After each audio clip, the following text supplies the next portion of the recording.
Thanks to our title sponsor, Juniper Networks, for helping make Research Saturday possible.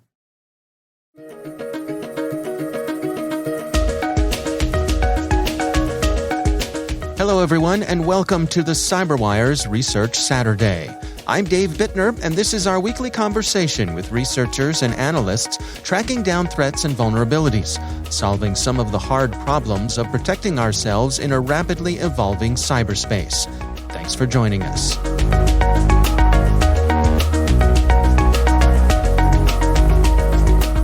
So we had stumbled upon this threat actor team in September when we saw a number of very similar tactics being used, which were very different than what we were used to as we were just coming off the ransomware wave, where they were behaving differently.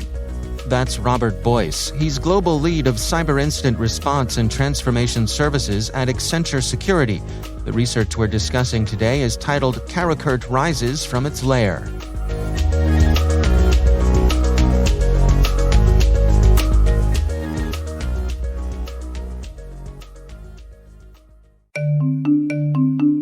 Juniper Connected Security helps organizations build threat-aware networks that extend security to every point of connection across the network. To learn more, visit juniper.net/security or connect with Juniper on Twitter or Facebook. That's juniper.net/security.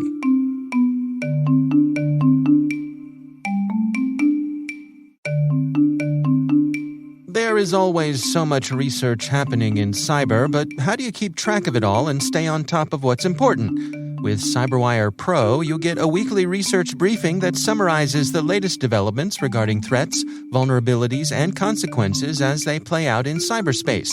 Let us separate the signal from the noise and make sure you don't miss a thing.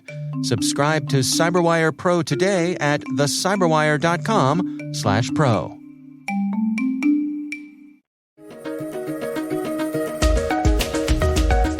And we just started to put some pieces together as we were doing our investigations, global coordination, and we found there was a lot of similarities.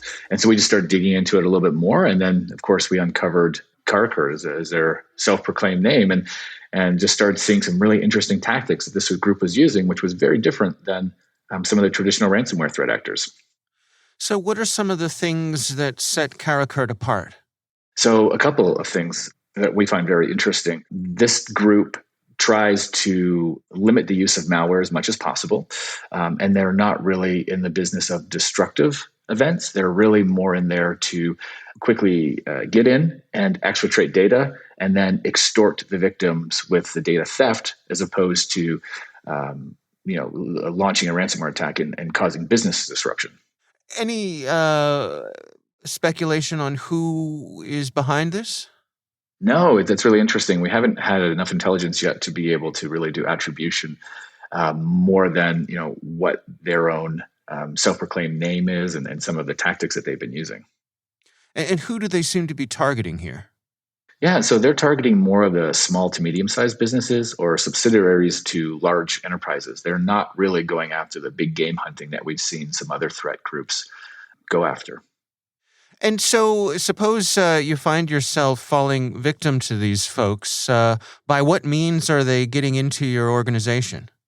Yeah, so they're getting in really through credentials. And we don't yet have enough intelligence to know how they're obtaining the credentials, but they're leveraging credentials through VPN access almost exclusively of what we've seen so far, at least the cases that we have worked. And of course, all of those VPN devices do not have two-factor authentication installed. So it's making it quite easy for them to be successful in their initial intrusion. So they get in, as you said, they get in, they get the data that they want to grab, they get out. What happens next? Well, then they start reaching out to the victims and start pressuring them, extorting them for not disclosing the data.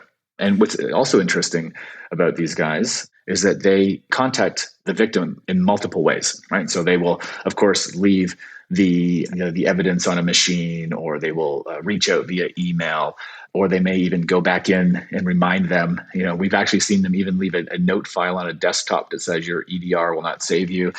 So they really try and apply a lot of pressure to the victims through multiple forms of communication. And do they seem to be having success here? Has there been any way to track whether people are making payments? It's hard to say. I mean, they've mentioned that they've on their site compromised over 40 victims and growing, and they have been disclosing, following through with their threat of disclosing data for victims who haven't been paying. So we've seen that. So you could probably do some simple math of taking a look of how many victims they say they've had and how many disclosures they've had, and maybe have a rough idea of how many people may be paying them. But we haven't done that analysis. What level of sophistication do you suppose we're dealing with this particular group? Yeah, it's hard to say. Like they're really in it for the short-term wins, and so as I said, they're leveraging known credentials, targeting vulnerable systems that don't have the added protection of two-factor. They're using a lot of really living off the land techniques to try and avoid detection. So they're, as I was mentioning before, they're not really looking at leveraging known malware. We have seen them use Cobalt Strike. We have seen them use Mimikatz, but it's more in an instance of maybe when they get stuck because they're trying to leverage their the credentials and the applications that are available to them inside the organization to move laterally and to then execute their mission of exfiltrating data. So it's really hard to say the sophistication of the team because they're using such basic methods to be successful. And so what are your recommendations then for organizations to best protect themselves? Yeah, this is a funny one. It's something we've been saying for, 20 years at least. Patch your systems, turn on two-factor authentication.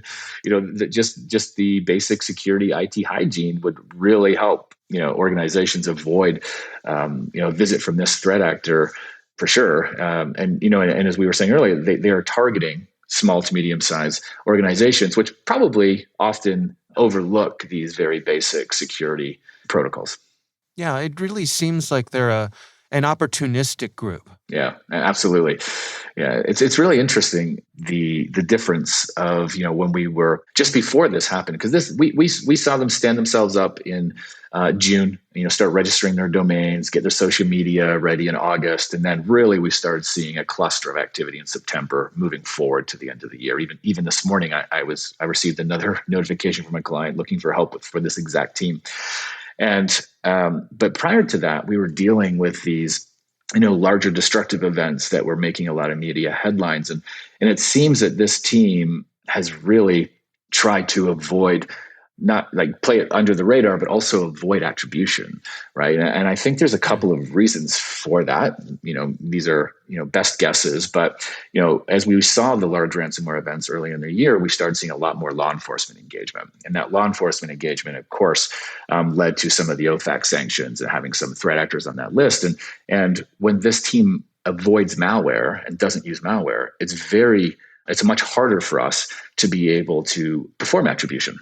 Right. And it also takes a target off their back when they're not having business disruption from being targeted by law enforcement. And of course, it makes it easier for the victims to pay if they don't appear on the OFAC list, or if we're not able to provide attribution to them to determine that they would be on the OFAC list. So, it's a really interesting tactic.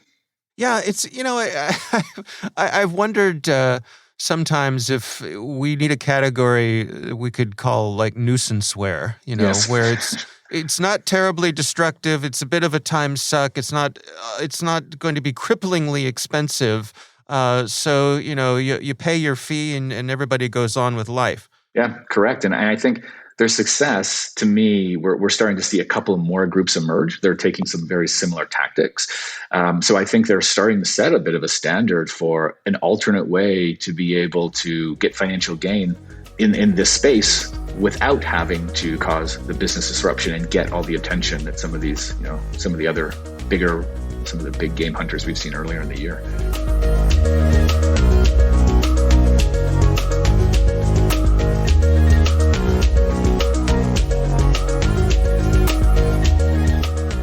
Our thanks to Accenture Security's Robert Boyce for joining us. The research is titled Karakurt Rises from its Lair. We'll have a link in the show notes. Thanks to Juniper Networks for sponsoring our show. You can learn more at juniper.net/security or connect with them on Twitter or Facebook. Thanks, and don't forget to visit thecyberwire.com/pro to learn more about how to get the Pro Research Briefing and much more. The CyberWire Research Saturday is proudly produced in Maryland out of the startup studios of Data Tribe, where they're co-building the next generation of cybersecurity teams and technologies. Our amazing CyberWire team is Elliot Peltzman, Trey Hester, Brandon Karpf, Eliana White, Peru Prakash, Justin Sabi, Tim Nodar, Joe Kerrigan, Carol Terrio, Ben Yellen, Nick Valecki, Gina Johnson, Bennett Moe, Chris Russell, John Petrick, Jennifer Iben, Rick Howard, Peter Kilpie, and I'm Dave Bittner. Thanks for listening. We'll see you back here next week.